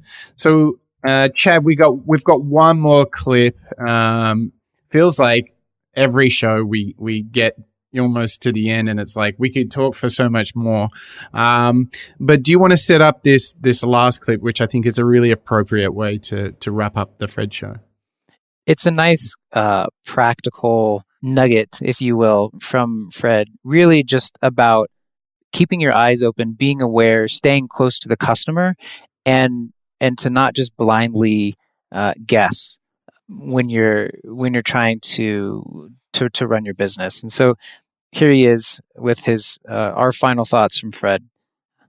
First thing is you have to be very objective about what you're trying to do and have to have a business concept that has a competitive advantage. I mean, there's no sense, quite frankly, in starting a business that 10 other people are doing the same thing, because you're going to be able to make a living, but that's at best what you're going to be able to do. So if it's in real estate, maybe you have the killer location for whatever it is, if for your restaurant or what have you, but you have to have a point of differentiation and competitive advantage, and you've got to be damn sure that your innovation or your thought has that competitive advantage and you can sustain it. When I was putting together FedEx, Federal Express in those days, way back when, I commissioned, and I didn't really have the money to do it, not one, not two, but three completely separate and independent studies to verify the market that I thought that existed for these high-tech and high-value-added parts and pieces that had no way to be moved at that point. You know, technology was outrunning the logistics system. So I was very sure that the solution that we had was competitively superior. And it was. It just sold like gangbusters. Again, you know, Fred being kind of one of the original, validators, if you will, he sought so much information because he knew he was going to have to spend tens of millions of dollars to get his business off the ground. And, you know, the venture capital world was very different in the 70s than it was today. You know, you had, you had similar recessions and things like the oil crisis and whatnot. But, his fundamental value as the founder and entrepreneur of that company was de-risking it for himself, his employees, and the people that invested. And so he invested all of his time not only commissioning these studies, but he personally went to Washington for weeks at a time to get the regulations passed that would allow them to fly the cargo and eventually fly the larger planes, because otherwise their business would cease to exist practically overnight. So what role do you think conducting not one or two, but three different studies, how do you think that affected him once he knew that there was a big product market fit opportunity for him? How did that affect the way he behaved? I think it gave him the confidence to recruit the operators that he needed to run the company, and also to entice the investors to give him the money. And he didn't just go into a room and collect information and not do anything. Everything that he learned from these studies and everything he learned from lobbying in Washington, he would get on the phone immediately after these meetings and call back to the home office and share what he learns, because they could make those changes right then and there. So in everything from how the planes were laid out in the way that they were loaded and unloaded, to where they were parked, or where they were getting the ramps to operate in airports. All of these things he would learn and then relay immediately back to the home office so that they could implement it in the business right away. Yeah, I can't think of many better pieces of advice that he or we could give to any innovators, entrepreneurs starting, than to follow Fred's advice, which is to know the product market fit. And that means really going beyond a guess. And I think I would characterize of the last decade, of all the different startups that I have met, the vast majority are guessing the opportunity. They're guessing the market. Few people have ever said to me in recent years, we conducted 3 deep research initiatives, studies, or even paid for them, furthermore, to know that there's a product market fit. It's often anecdotal. Yeah, I did this, saw this opportunity, which may or may not be true, but we're not messing around when we're starting a company. The stakes are big. And I think he demonstrates some of the rigor that you can actually do before you start anything. And I think you're bang on, Chad. It gives you the confidence when you see it, when you know the opportunity exists. I think it gives you a huge amount of confidence and direction. And I think that's obviously very infectious to all the people around you. I want to ask you, Gary, who else strikes you as an innovator or an entrepreneur who also showed such a great dedication to knowing and not just guessing an opportunity? Boy, man, that's a big question. Most of the great people that I've studied all through history, knew their industry, in one way or another. Even a Michael Dell, who dropped out of college, probably knew as much about PC marketing as IBM did, before too long. But Chad sat through some of my long classes and knows the one thing I harp on over and over is do your homework. I'm with you. I think maybe less than 20%, and I've seen probably 10,000 business plans and pitches, probably less than 20% of them really do their homework and know their industry. And no matter how you do it, whether you hire outside studies, my own goal in each of the companies I started was to become the best expert in the industry on that industry before I started. Now, I don't think I ever achieved that, but I came pretty darn close, and part of my training working for big retailers was learning how to do analysis of opportunities for those big companies. And so I did all my own research. But hey, between consumer surveys, visiting every competitor all over the United States, and a lot of little tricks, like when I first went to the booksellers convention, all the bookstores are there, all the publishers are there, 90% of them have been thinking the same way for 30 years. And I went over and I introduced myself to the editor of Publishers Weekly, which is a main trade magazine, or was, I think still is, for the book selling business. And I talked to Daisy, the editor, and I said, okay, who are the 10 most exciting bookstores in the country? Who's doing something innovative? What should I learn? What do you think? And we ended up for, I don't know, I guess the next 6 or 7 years that I was in the business, every year she and I would walk the entire floor, go past all the booths, just she and I, because she was the one person I could talk to, because a good editor of a good trade magazine knows the industry inside out, especially if they've been at it several years. And she was the one person I could really talk to about the future and see the bigger picture. You can't, and the one thing I'd say too, because when I preach all this, study history, know your context, know what industry you're in, know how it's worked in the past. Don't just discard it or make fun of it, but learn from it and learn from the best, even if your model is really different. People say, oh, I'm too buried, I've got nightmares here and my right-hand person just quit and I can't raise money. And I said, look, every business person is buried under the details of the business and the short-term issues. What makes a difference is that person that takes 10% of their time, that takes every Sunday afternoon or takes every, Friday night or whatever, and just 3 hours a week of reading these kind of books, or that alone will put you light years ahead of your competition. You just like Bill Gates, he used to have his Think Week, and later he upped it to 2 weeks a year where, he'd go off in the woods. That's a friend of mine picked the books he would read, and he'd read anthropology and all this other stuff. He wasn't reading books about how to be a great software company CEO. Yeah. He was reading this incredibly diverse list of books, and he separated himself. He was like no emails and no business communications, and just a week a year.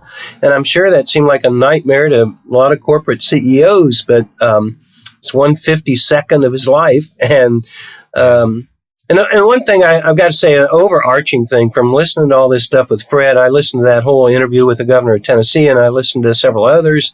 There's a good little thing on the internet about his 10 lessons for success.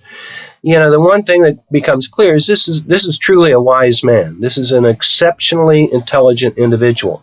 At the same time, when I work with all the entrepreneurs, I don't want somebody running around saying, well, I'm not brilliant. I'll never be a Fred Smith. The reality is that there are so many different types of intelligence. I recently met with a senior executive at one of the biggest computer companies. Clearly a guy with an incredibly high IQ and even higher self-confidence and ego. And, at the end of it, we were talking about some whole different subject, about the museum business, actually. When I got home, I was saying, man, that guy just isn't very smart.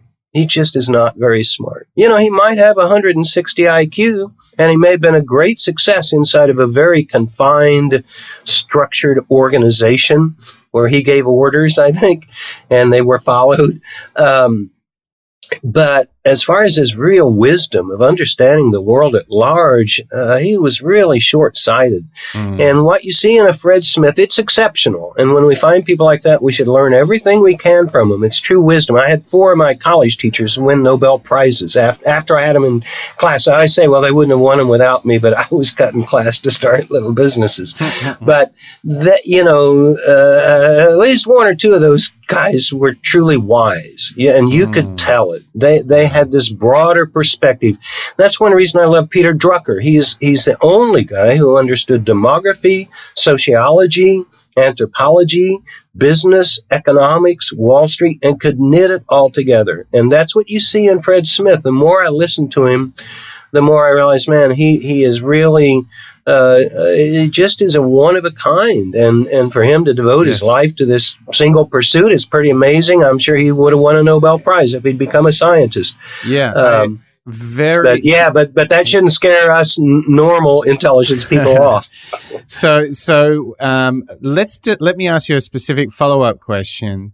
Assuming you have the appetite and the motivation, and our listeners out there might be studying a new product or a new company, and they want to learn, okay? And we've talked about some themes of writing and reading and so forth. Can you give, have you seen something recently that someone has done to learn and to understand their business that could be a good suggestion, a good practice for our listeners to conduct if they're at the early stages of their product or company? For sure, three things. I give a course, like a 2 or 3 hour course called How to Become an Expert in Any Company or Industry, and do it much faster than most people do it. Three key things. One, go to the trade shows and talk it up, man. Hang out at the cocktail parties. Go meet the editors of the magazines and everything. Go to every booth. Go to the ones nobody else is talking to. Just get a feel for it. And you can even at a trade show, you can sense, is this an industry that's caught in the past?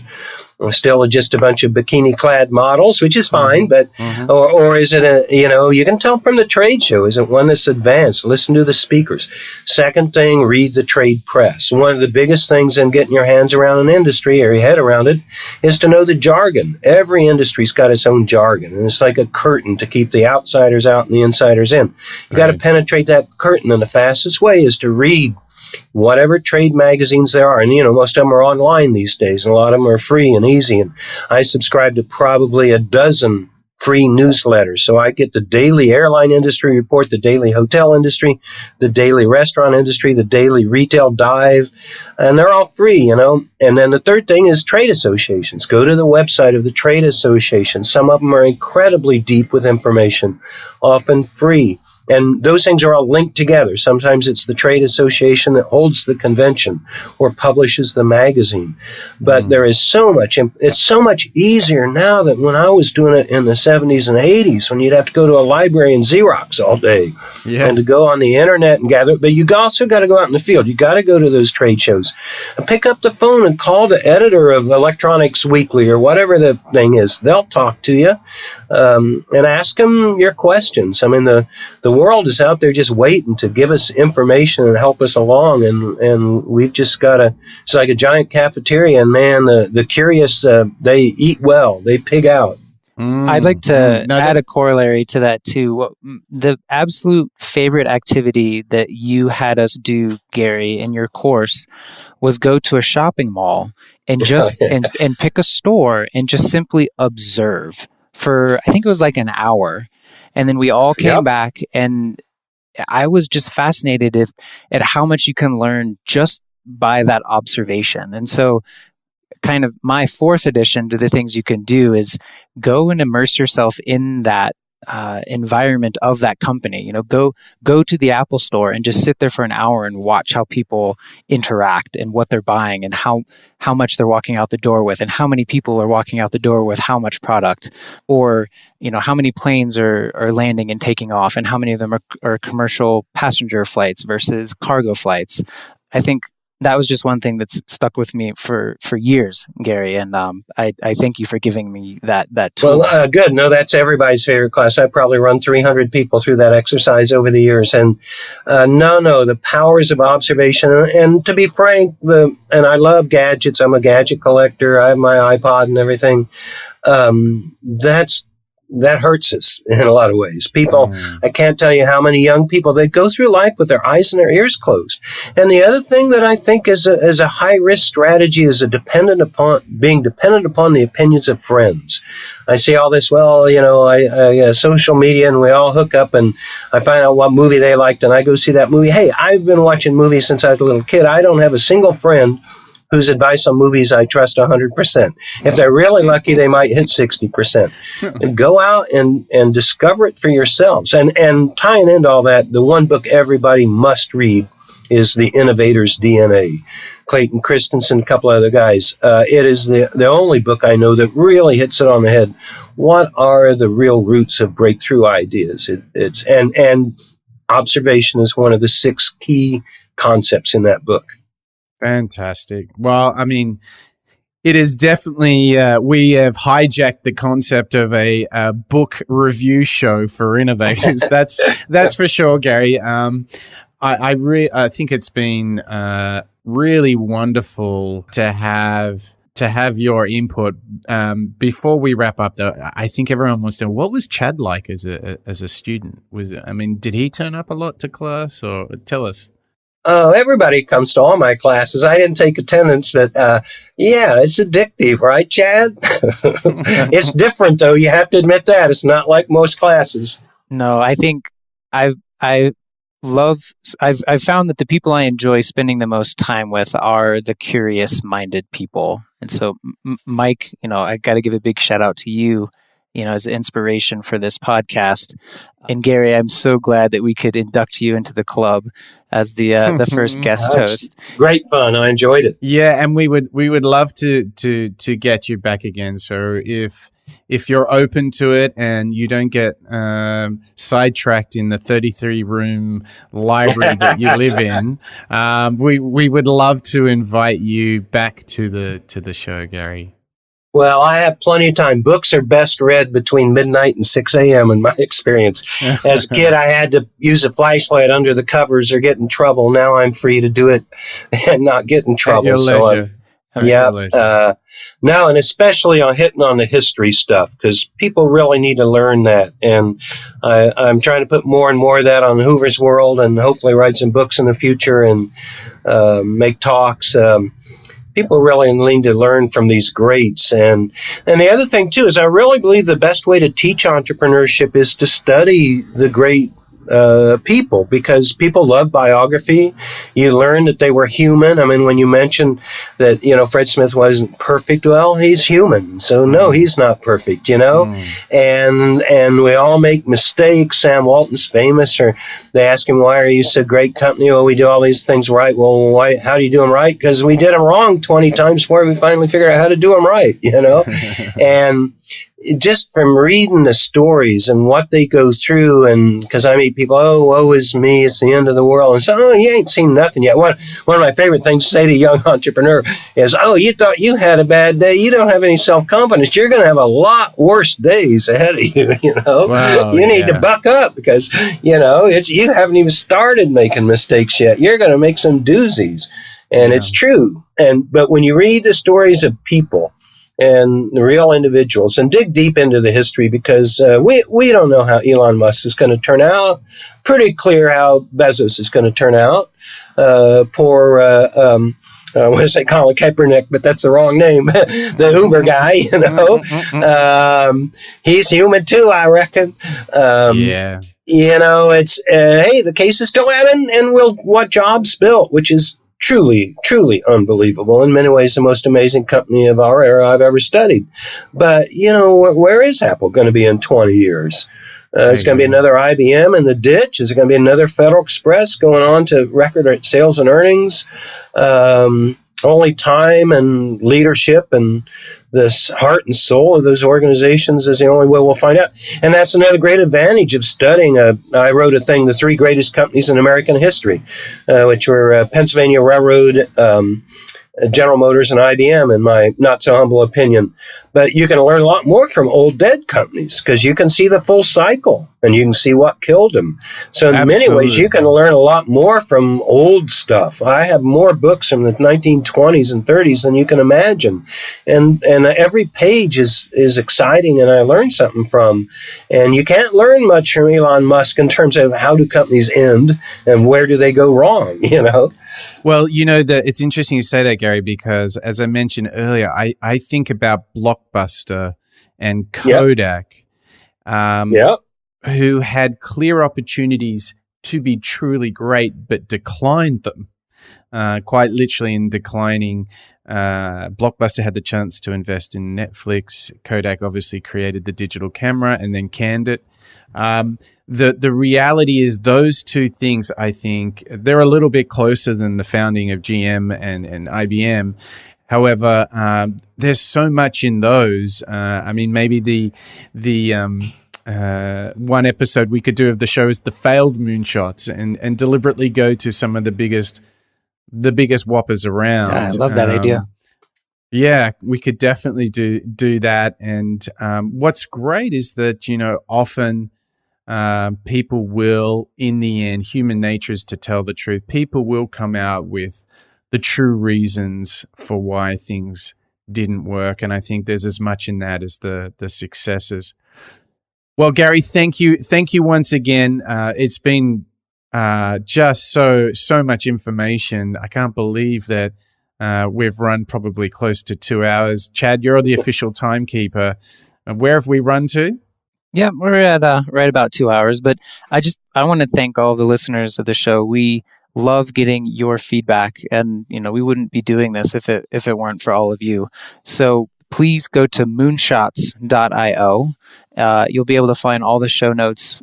I don't know, the dozen or so book recommendations from today's show, as well as a link to the interview with the governor and Fred Smith. And let us know what you think about this show with a guest host. And if you have an idea of someone you'd like to see us profile, go ahead and give us that feedback. And before we let you go, Gary, I'd just like you to let us know, how we can find you. Where are you on the internet, and I'll give you this opportunity to tell us about your book again. Oh, okay, great. Well, first of all, thank you so much for having me on here. It's been a great joy, and I've learned a lot. And celebrating Fred Smith and Federal Express is a worthwhile thing to do. Let's see. Anybody can always email me at garyhoov@msn.com, an old school email address, but I refuse to annoy my friends by changing it.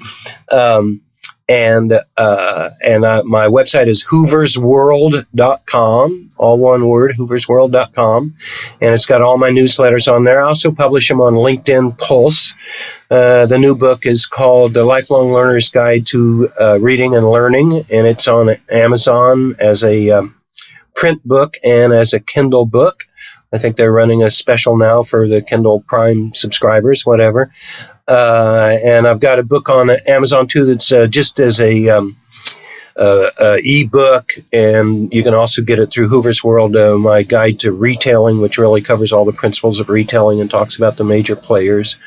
I wrote a book some years ago called The Art of Enterprise. It's available through Hoover's World if you click on the button about my books and classes and things. But I always love hearing from people and their thoughts and comments, and again, particularly learning the lessons of history. I kind of find that as my own kind of unique niche in the whole world of business education and edification.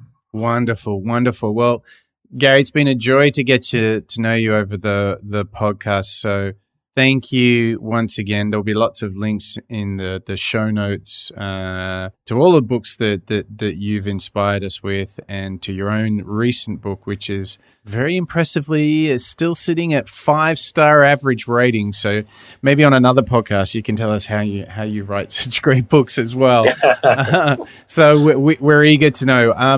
I want to thank, to your earlier point, Chad, I want to thank Dave from Amsterdam, who wrote us in some feedback to the Jeff Bezos show. So it was extremely inspirational, and he really loved the flywheel effect that we broke down, and I have to thank you for that, Chad, because you were just going deep on that one, and how we really pulled out the customer obsession that Jeff spoke about. So thank you to Dave. He's really interested as well on how companies can do more experimentation. So we'll get into that theme. We may even pick, I've got in mind, a couple of entrepreneurs who are quite big on this. We might dive into how to conduct experiments, how to run skunkworks, and all that kind of good stuff. So stay tuned, Dave, and thanks for your feedback. So swinging it back over to you, Chad. Boy, a big show, lots that we covered. I've got to ask if you're taking out just a couple of things from what we discussed with Gary today and really getting into the world of Fred Smith and FedEx. What are the big three that you're taking home? Big three. I think the aspiration to be as well read and a student of history, I think that really hit home with all of us. I think that goes a lot towards explaining how Fred Smith has been so, long lasting there at FedEx. So I'm committed to continuing this investigation alongside you as we try and break down, more and more innovators and companies. I love that one too, Chad. That was awesome. I think, one of the things that, and I have to credit Gary for this, the writing things down, this really confirmed my belief in the power of writing as a way to clarify your thoughts. I loved the fact that he conducted these 3 different studies to make sure of the product market fit. That really it was a bit of a punch in the face. It's like, yeah, because I hardly meet anyone that's that sure of a product idea. It's truly some absolute timeless classic truths to entrepreneurship and innovation. So yeah, really fantastic. So Chad, where can everyone find the show notes, and what are your thoughts about who we should do next? Oh, I don't know. I saw your list of people who we should do. I'm actually, being a student in Chicago for 4 years and actually having worked at Harpo Studios, I'm fascinated by Oprah and her story. But you've also got, we've also got some really great names queued up, like Bill Gates, Astor Teller from Google, Tim O'Reilly from O'Reilly Media. These are all people, and Melinda Gates and the Gates Foundation. So we'd love to hear from you guys, the listeners, on who you'd like us to focus on next. If you like Oprah, have you ever heard of Madam C.J. Walker? No, I have not. Yeah, I'm just going to give you some, throw some bait out there for you guys. Look her up, Madam C.J. Walker. 100 years ahead of Oprah, something like that. That sounds great. Madam C.J. Walker. Okay. Well, there you have it, folks. That's a wrap for our Fred Smith and FedEx show. Check us out at moonshots.io. Gary, thank you. What book are you going to be reading this evening? What's on the reading list? I sit right here, and I have 2 from Amazon today and 4 from bookstores yesterday, and about 15 others. If you read my book, you'll find out I rarely spend more than 15 to 30 minutes with a book. I figured out a system to suck the information out of them pretty efficiently. So I'm always reading 4 or 5, but at the same time, I also have a 1960s survey of American consumer preferences that I'm going through. So I'm always trying to gather information and figure out how I can tie it to something I already know, because that's how you remember it. I love it. I feel that my deep dive into the functional requirements of an admin system, which is a huge piece of software we're building at the moment, pales into comparison to your 1960s customer preference survey. You got to do it both, baby. You got to do it both, long-term and short-term. Are you still you're still on vacation technically, even though you're recording a show with us? Yes, I am. But it was more than worth it. Thank you so much to both of you. Great. Well, thank you to you both. And that's a wrap for the Fred Smith Show here on the Moonshots podcast. Check us out on moonshots.io. Thanks, everyone.